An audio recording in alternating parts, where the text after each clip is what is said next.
um ponto importante a se destacar, e aqui nosso papel enquanto sociedade civil é também oferecer esse olhar crítico, baseado também em evidências. Eu acho que esse é um primeiro ponto a ser observado nesse tipo de legislação. Eu acompanhei muito vivamente, senador, em outra função que exerci, também já fiz parte aqui da equipe nessa casa parlamentar, a discussão que redundou na lei de organizações criminosas.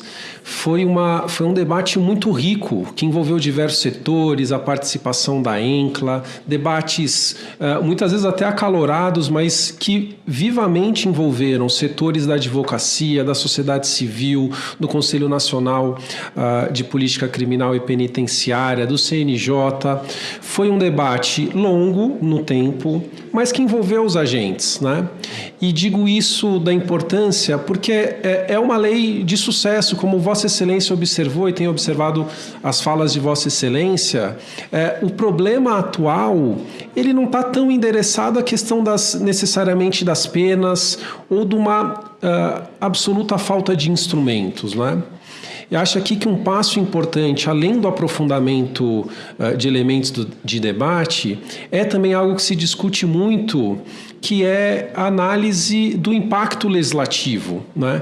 Qual é o impacto legislativo que as legislações sucessivamente aprovadas têm produzido para enfrentar o tema? Nós não estamos falando de um tema trivial, né? Fosse trivial, não estaríamos mobilizando tanto pensamento, tanta inteligência e tanto esforço desse parlamento, né? Então eu trago aqui, acho que tem um balanço primeiro, inicial, em relação a uma análise do que é hoje o fenômeno, né, do que representa hoje o fenômeno das organizações criminosas, e aqui é preciso entender um tripé, né? Acho que, de fato, tem uma análise em relação à base territorial, ao poder que organizações exercem sobre o território. Isso oferece uma infraestrutura importante para a sua atuação, né? Acaba sendo um meio de legitimação da sua atuação. Mas aqui entro num tema e num conceito que, do ponto de vista da legística, causa muita preocupação, não é? Porque o cerne da legislação está calcada na ideia da organização criminosa ultraviolenta. Primeiro, é um conceito jurídico indeterminado, senador. Isso é péssimo para a construção legislativa, né? Temos que ser assertivos em relação a isso. Isso gera insegurança jurídica. É base do princípio da legalidade a taxatividade da lei penal. Quando se diz é ultraviolenta, na literatura hoje, nós que a estudamos, percebemos que a violência hoje, na atual etapa das organizações criminosas, ela é um instrumento, não é necessariamente um fim. À medida que elas se estabilizam, inclusive na base territorial, a tendência é que instrumentalize o uso da violência. Então, quando se coloca como base da legislação a ultraviolência, talvez eu até pegue na história e na construção das organizações criminosas aquelas que ainda não estão absolutamente estabilizadas, enquanto base de controle territorial. Esse termo, data máxima vênia aqui ao debate legislativo, na minha opinião, ele deve ser refutado, né, sob pena de causarmos um nível de insegurança jurídica ou optarmos, do ponto de vista legislativo, para uma ferramenta interpretativa que está absolutamente desconectada do que é o avanço dessas organizações, né?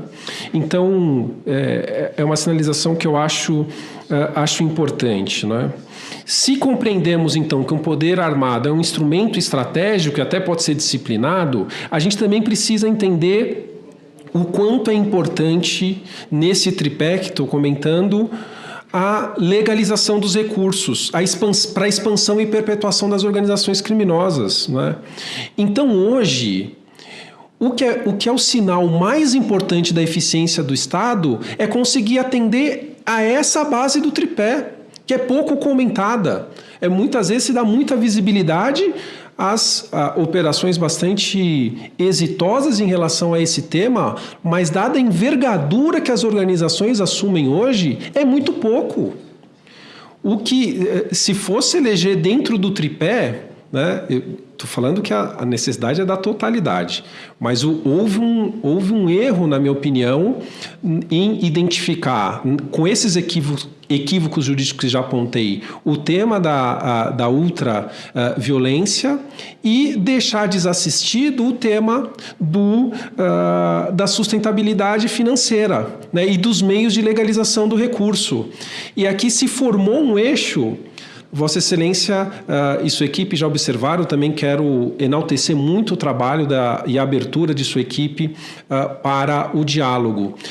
Tudo que o projeto trata sobre a base econômica, ele tem esse erro fundamental, que é se basear num conceito jurídico indeterminado e que, de resto, não dialoga com a construção da lei de organizações criminosas. O próprio conceito. Quer dizer, nós temos um conceito de organização criminosa, um conceito de associação criminosa, e aí surge, no texto vindo da Câmara dos Deputados, de forma pouquíssimo técnica, me desculpe a ênfase, mas é num sentido respeitoso, um terceiro conceito que vai gerar insegurança jurídica.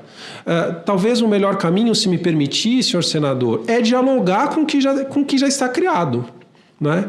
E alterar esse mecanismo ou essa base conceitual. Então, se é fundamental compreender que as organizações criminosas têm nessa sua base econômica um elemento fundamental para a sua permanência, aí nós temos que entender a história da etapa que nós estamos vivendo agora.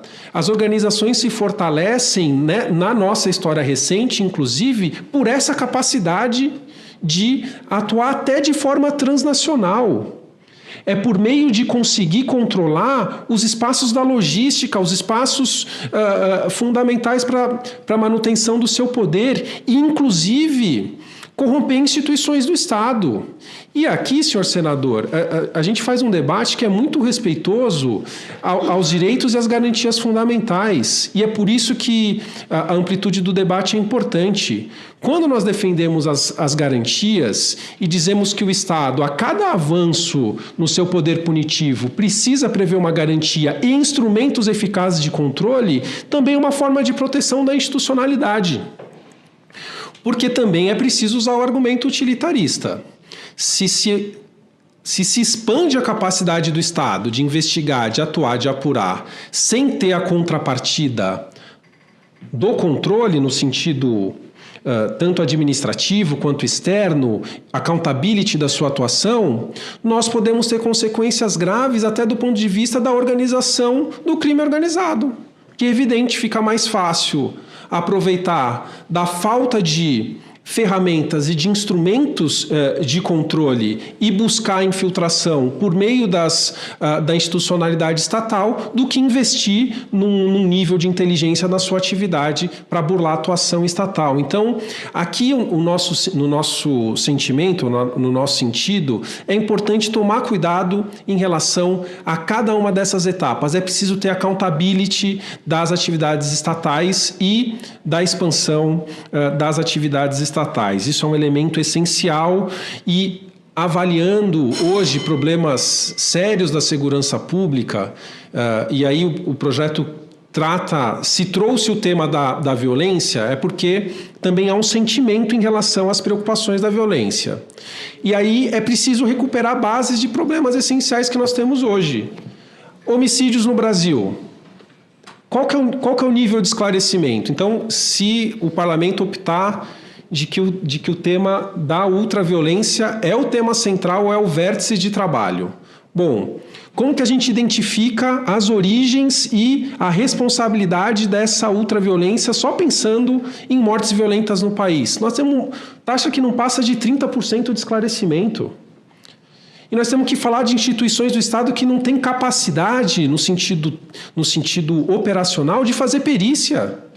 É algo muito essencial, né? Se fala das organizações criminosas chegarem ao patamar logístico de atuação transnacional, o Estado não consegue oferecer condições para realizar perícia de crimes muito básicos, muito elementares, né?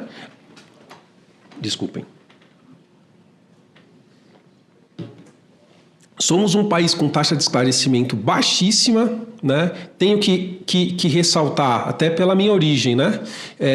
Desses crimes, 75% das mortes violentas ocorrem contra pessoas negras e pobres no Brasil, e é um tema que tem muito pouca resposta institucional em termos de planos, de metas e de objetivos para conter. Mais do que isso, nós temos vivido hoje, e essa é uma preocupação, senhor senador, quando eu falo da institucionalidade, uma preocupação grave, que no sentido que Vossa Excelência certamente compreende e tem se manifestado, uma politização do uso das ferramentas do Estado e até da violência estatal. Isso é algo que deve ser repelido nesse momento histórico, porque abre as portas para a ausência de controles e, sobretudo, para o aproveitamento lamentável dessa atuação estatal em favor dos interesses, muitas vezes, das próprias organizações criminosas. Então, se é necessário garantir algo que contenha e traga elementos para avanço do Estado, é preciso profissionalizar essa atuação. Essa profissionalização passa por menos foco nessa ideia mais repressiva, muito focada no aumento de penas e com conteúdo técnico ainda deficiente, né, migrando para uma atuação que seja mais focada na inteligência. Tem outros conceitos aqui indeterminados dentro do projeto. Domínio social estruturado, e aí essa técnica legislativa que soma muitos verbos, ela tem que ser vista com muito cuidado. Do ponto de vista da legística, se há uma conexão lógica entre os verbos, tudo bem, então a gente está atendendo aqui uma ideia da taxatividade que coloca dentro de uma tipificação penal situações que são similares. Não é o que acontece aqui, senador. Muitas vezes o que se observa são verbos absolutamente distintos e de lesividade distinta.